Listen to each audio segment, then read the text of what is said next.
Kaidah tersendiri tangga ada itu. Bagaimana itu aturan-aturannya? Kita lihat di hadisnya.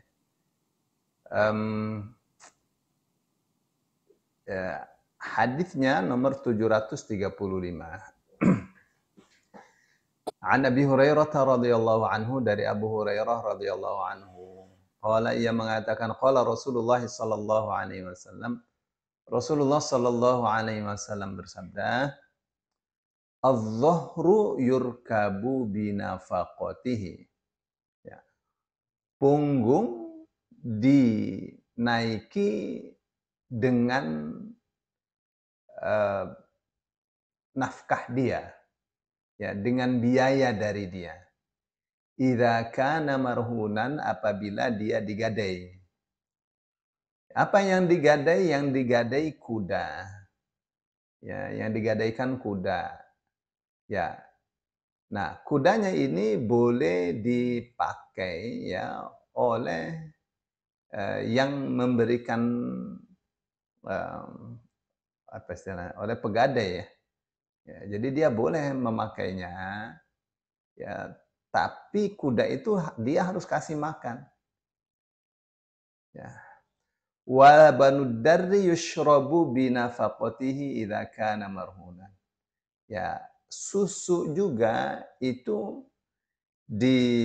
susu yang diperah itu boleh diminum dengan biaya dari dia apabila itu digadaikan. Wa 'alal ladzi yarkabu wa yashrabu an-nafaqatu. Ya, jadi biaya untuk kesehatan hewan yang digadaikan itu wajib dikeluarkan oleh yang memanfaatkannya. Ya, siapa yang memanfaatkannya? Yang memberikan uang itu ya kepada orang yang menggadaikannya. Ya. Jadi untuk hal ini tidak dibutuhkan izin dari orang yang menggadaikan. Ya, tidak usah. Itu kambingnya itu ya sudah siap diperah. Saya boleh memerahnya enggak? Tidak usah izin. Ya, karena itu sudah ada izin dari syariat. Ya, izin dari Allah Subhanahu wa taala melalui rasulnya. Ya, ini boleh enggak sapinya ditunggangi atau kudanya digadaikan? Ya, diberikan itu, gadai itu sebagai borh ya. Ya. Apa kudanya itu? Ya, kalau kudanya tetap dia yang pakai, ya apa namanya, seperti tidak ada borah. Ini urusan borah. Gitu. Zaman itu. Jadi boleh dipakai itu kudanya, tapi dia harus tahu berapa dia harus keluarkan dana untuk makannya kuda itu. Ya boleh susu kambing yang digadaikan itu dia perah, asal dia tahu berapa semestinya ya kadar minimal atau yang dibutuhkan oleh hewan tersebut untuk kesehatan hewan tersebut ya. Begitu. Nah, sekarang masalahnya susu yang diperah itu tidak sesuai dengan nafkah atau biaya yang dia keluarkan. Tidak sesuainya itu bisa lebih, bisa kurang. Berapa biaya yang dia keluarkan untuk kesehatan, untuk keberlangsungan hidup kambing yang digadaikan itu. Ini saya sudah keluarkan ya, ini sudah pokoknya laporannya sudah lengkap. Ini saya sudah keluarkan dalam 1 bulan ini, misalnya untuk pakan, untuk yang ngurusi saya gaji yang ngurusin itu. Ya, saya gaji yang ngurusin kambing ini. Berapa gajinya? Gaji standarnya 3 juta sebulan. Itu gaji standarnya. Nah, dari susu yang diperah itu kita hanya dapat 2,5 juta. Jadi kamu bayar 500 ribunya. Ya, yang menggadaikan itu, kamu bayar 500 ribunya. Saya nggak ambil apa-apa. Ya. Nah, kalau lebih misalnya 2,5 juta dia keluarkan untuk kambing yang dia dapatkan dari yang menggadaikan itu. Berapa? Ini dapat 5 juta dari 2,5 juta. Berikan ya 2,5 jutanya itu kepada yang menggadaikan kambing itu. Ya. Jadi itu ya, itu yang dimaksud binafaqatihi, dengan dananya, ya, dengan nafkahnya. Ini ya untuk kita keluarkan 3 juta, ya susu cuma dapat 2,5 juta, ya kamu yang punya kambing bayar kepada saya 500 ribu. Ya. Baik. Dana yang dikeluarkan 3 juta, tapi ternyata dari susu itu ya memperoleh laba 10 juta, ya dapat 13 juta dari itu. Ya berikan 10 jutanya kepada yang punya kambing itu. Begitu. Ya. Tuh, itu tuh. Maknanya binafaqatihi.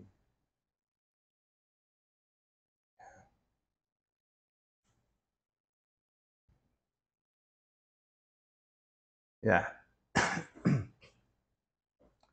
Jadi semua harus jadi adil nih syariatnya, adil syariat. Ya, boleh itu pakai itu. Boleh diminum dengan nafkah dia. Bapak Ibu yang dimuliakan Allah, itu hadis nomor 735. Tuh, jadi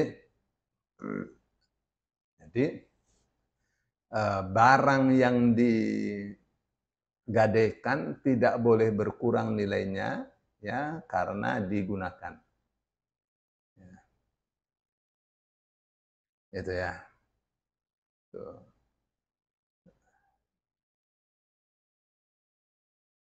Terus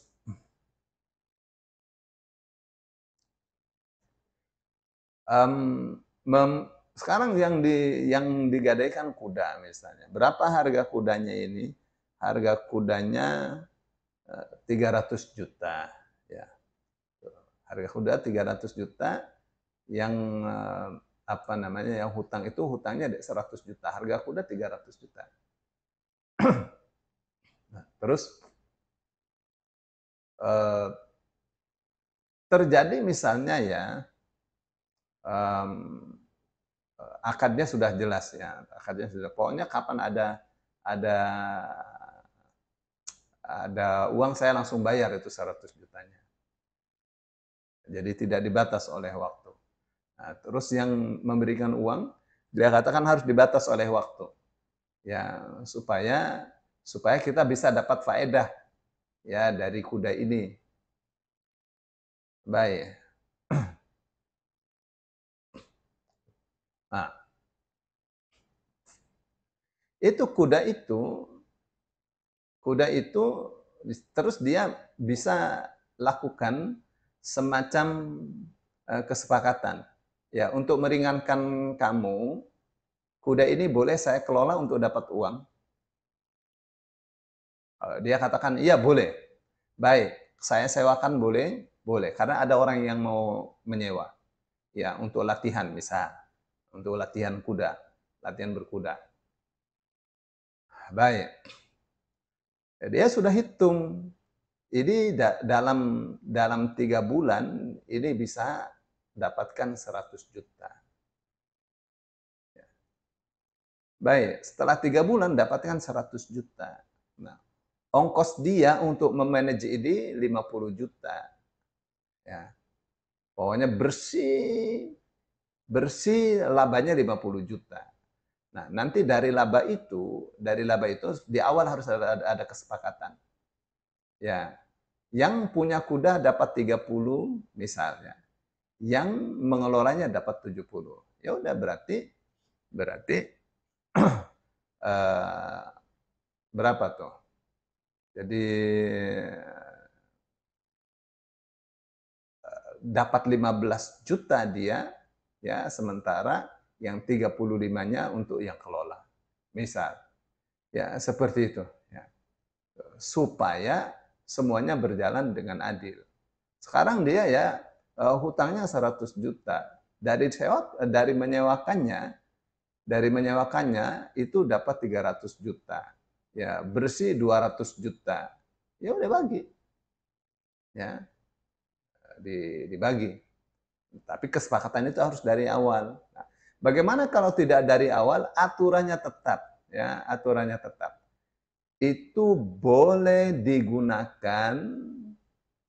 dikelola oleh yang memberi apa namanya uang kepada yang mem, apa namanya kepada yang menggadaikannya. Ya, boleh digunakan tanpa izin. Tapi tetap proporsinya itu adil. Proporsinya adil. Ya, seperti apa? Ya ini kuda mau dipakai ya dikasih makan. Ya, itu kalau sekedar dipakai ya, dikasih makan yang benar. Ya, boleh terus kudanya susunya bagus. Ya, silakan diperah. Tetapi kamu yang apa namanya kasih biaya untuk hidupnya kuda itu. Ya, tidak boleh dibiarkan rusak. Hatta kalau tidak dipakai, tetap harus dikasih makan. Nah, begitu. Nah, semuanya harus pakai, dihitung ya dengan jujur. Dihitung dengan jujur. Ya, dikasih saya sudah saya nggak pakai ya kuda ini, tapi kan harus tetap dimakan. Ya, biayanya sekian sekian sekian sekian. Tuh, jangan orang yang memberikan uang itu akhirnya rugi. Sudahlah itu lama yang nggak bayar-bayar, ya kudanya dikasih makan makannya banyak lagi, ya tuh makanya itu ya, boleh digunakan sesuai dengan besaran biaya yang dia keluarkan. Tuh, makanya di sini ada dibikin rumusnya. Oke, ini kasusnya adalah kuda, kasusnya adalah kuda. Dia bisa ditunggangi, bisa diperah susunya. Ya, berapa besaran biaya hidupnya? Sekian. Sebulan misalnya harus keluarkan 5 juta untuk kuda misalnya, saya nggak tahu berapa. 5 juta untuk yang merawatnya, untuk makannya. Pokoknya keluar 5 juta. Ya. Baik. Kalau kuda itu tidak digunakan, ya, kuda itu tidak digunakan. Maksudnya tidak dinaiki. Dia tidak bisa naik kuda kok. Ya, tidak bisa digunakan. Terus saja kasih makannya 5 juta sebulan. Maka orang yang terima uang itu dia harus bayar 5 juta. Oke, sebaliknya kalau dia gunakan, dia sewakan misalnya. Dia sewakan eh, selama 3 bulan. Ya, disewakan selama 3 bulan, dapatlah itu misalnya, dapatlah 150. Masih ada lebih 50 juta. Ya, masih ada lebih 50 juta. Nah, untuk pakannya, untuk pengelolaannya, pakannya dan memanagenya itu habis misalnya 50. Ya. Jadi 50 diambil. Ya, jadi itu pas aja itu. Ya. Jadi kalau misalnya tadi kan 150 untuk bahkan 50. Ya, nah yang 100 ini yang maaf lebih 50 ya. 50 itu uh, dapat 150. Dia hutangnya 100. Ya. Tuh. Dia hutangnya 100. Sementara untuk memanage 50. Ya. Untuk memanage 50 juta ya. Masih ada 100. ya seharusnya berikan ke dia. Ya, seharusnya berikan ke dia. Atau eh, kalau ada kesepakatan di awal bagi hasil, misalnya 50-50 ya dari laba bersih. Ya 50 buat dia, 50 buat yang kelola. Begitu. Ya. Jadi semua hitungannya adil. Jadi ini berbeda dengan gadai sawah. Ya, gadai sawah itu apa yang bisa digunakan? Ya. Oh, gadai sawah. Ya. Gadai sawah itu berbeda dengan gadai dengan gadai kuda. Ya. Tuh. Berbeda dengan gadai kuda. Kalau gadai sawah, berapa hutangnya? 15 juta. Ya, gadai sawahnya, ya, misalnya dia katakan ini untuk 3 tahun. Tidak begitu gadai itu. Ya, tidak begitu gadai itu. Oke. Jadi bagaimana itu untuk kasus sawah? Kasus sawah pasti berbeda. Ya. Jadi tadi yang dinaiki dengan yang, pokoknya itu semuanya harus dihitung. Ya, harus dihitung. Ini kambing ya, kambing digadaikan ya kambingnya. Kalau kambingnya itu makannya banyak, susunya tidak ada, ya, tuh, maka biaya itu tidak dibebankan kepada yang pegang kambing, ya, yang memberikan uang, dibebankan kepada yang menerima uang itu. Begitu. Nah, sekarang sawah ya, sawah gade perjanjiannya 3 tahun misalnya. Ya, dia harus bayar 15 juta setelah 3 tahun. 15 juta, gadaikan sawah 3 tahun, dipakai 3 tahun. Kalau sewa, ya sewa tanahnya misalnya ya, sewa tanahnya setahun itu dengan besaran sawah yang digadaikan itu, dia harus bayar 10 juta. Jadi kalau 3 tahun berarti 30 juta. Nah, dia pakai berarti berarti dia ya, mesti bayar 30 juta ke dia, ya, ke yang punya sawah itu, gitu ya. Tuh, karena dia dia pakai, dihitungnya akad sewa, begitu ya. Karena kalau barang yang tidak bergerak seperti sawah itu digadaikan, bukan sawahnya dipakai, yang digadaikan itu surat berharganya. Ya.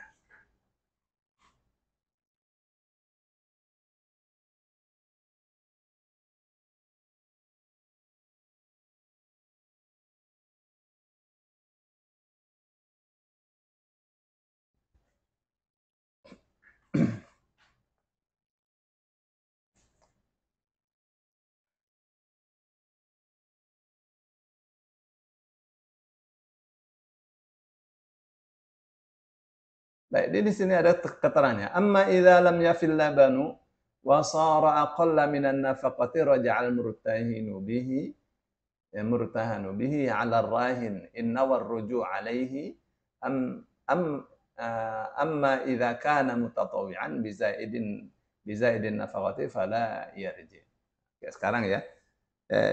Dia katakan kalau ternyata susu kambing atau kuda yang diperah itu tidak sesuai atau lebih kecil nilainya daripada biaya hidupnya, biaya kesehatannya, maka orang yang memberikan uang, ya, kepada yang menggadaikan itu bisa menagih.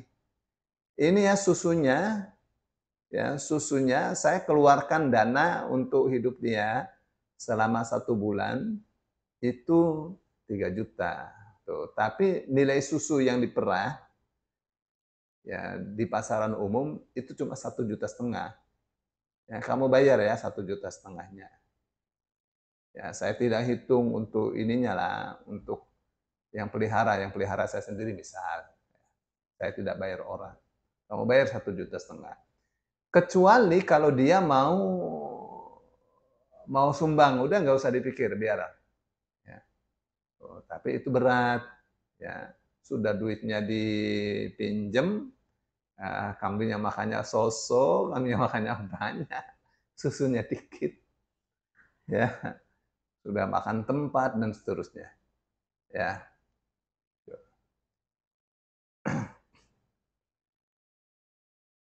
Karena ini barang yang hidup ya.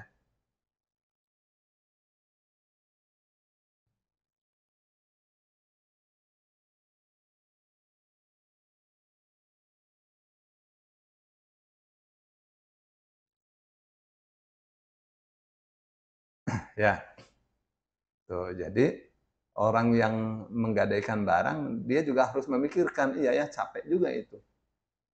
Ya. Berbeda dengan sawah kan, ya dia tidak butuh. Maksudnya tanah itu tidak butuh dirawat supaya hidup terus kan, berbeda. Ya dia dibiarkan saja begitu. Karena sawah tetap milik dia, makanya yang digadaikan itu surat berharganya. Ya,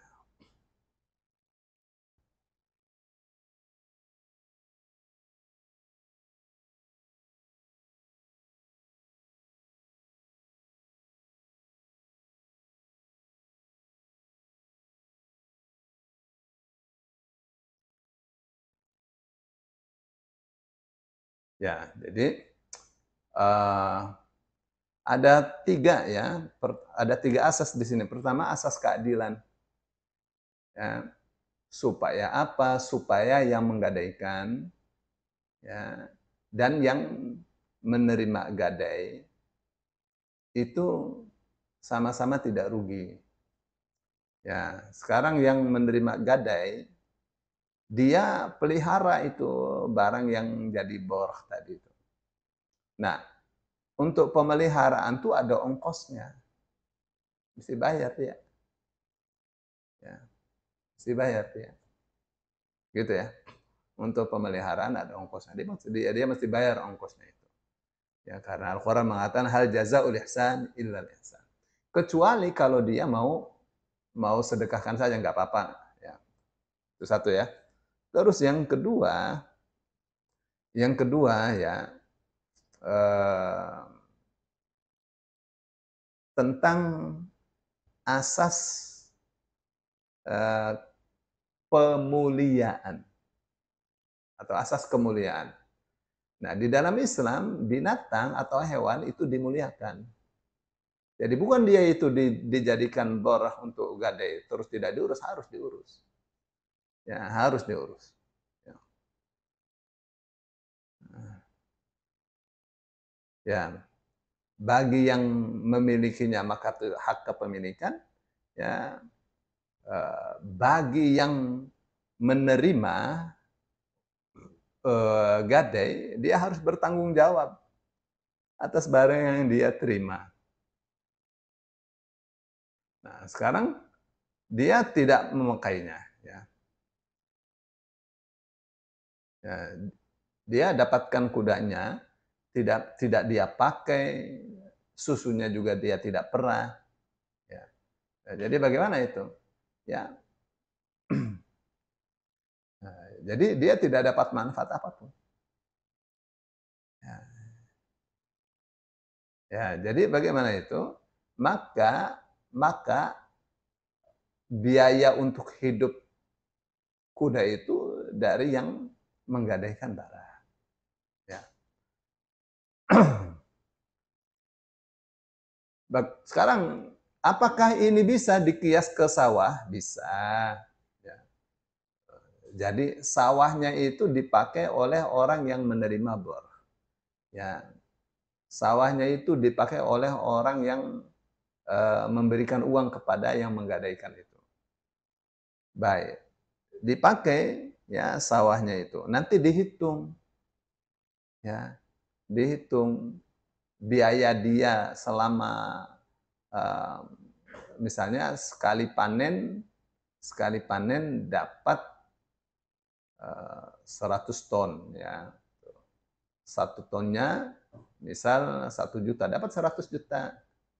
ya kan? Tuh, biayanya 30%, berarti masih untungnya 30 juta, ya, 70 juta. Tuh, jadi untungnya 70 juta. Ya, sementara yang eh, apa namanya?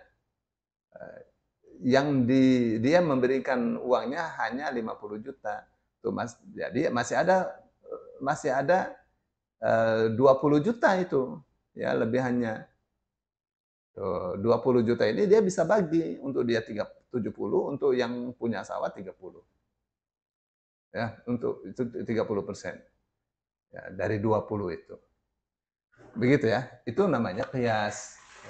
Jadi sawahnya tetap digunakan, ya, yang mengelola sawah tidak rugi, ya, yang punya sawah tidak rugi, untung dibagi. Begitu, itu namanya asas keadilan. Baik ya.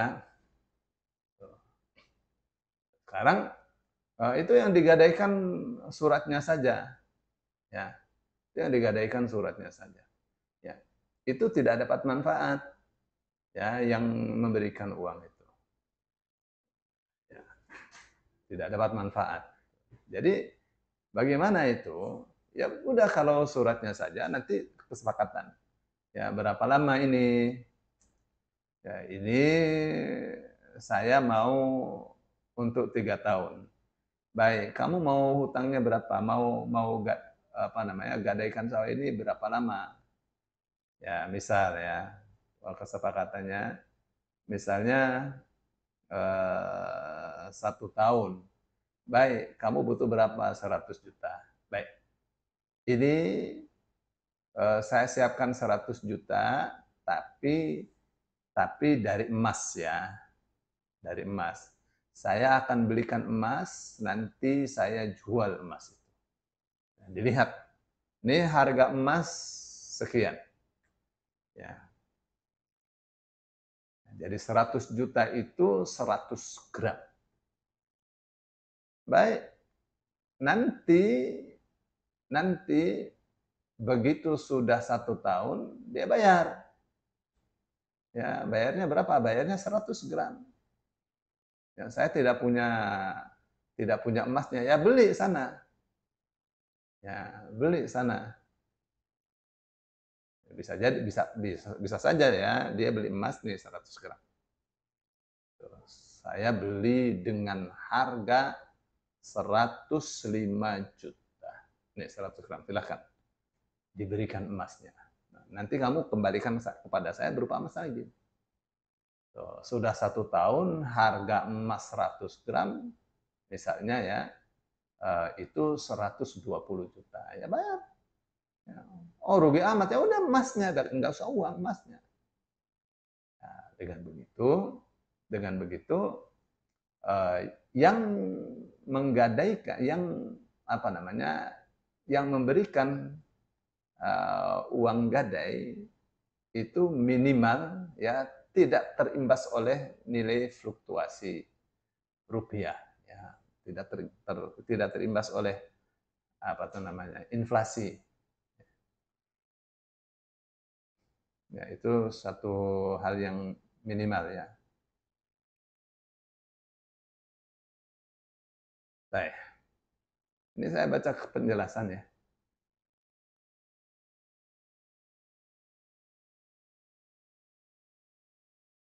Ya.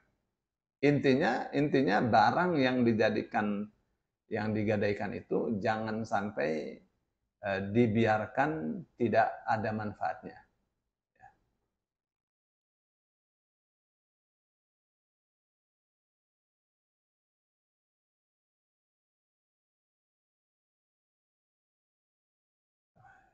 Jadi, uh, baik, sekarang ikhtilaf ulamanya di mana itu? Ikhtilaf ulamanya itu di serah terima barang yang digadaikan. Apakah harus dipegang oleh yang memberikan uang apa tidak? Menurut Abu Hanifah tidak usah. Ya, tidak harus. Ya, orang yang memberikan uang begitu lihat ada kambingnya, ya, ada sawahnya, dia nyaman. Jadi kalau misalnya dia mau gadaikan 1 bulan atau 2 bulan, begitu 1 bulan tidak bisa bayar, dia bisa ambil kambingnya, bisa jual. Ya, supaya dia tidak rugi. Begitu saya kira sampai di sini dulu ya, satu hadis nih. Yes,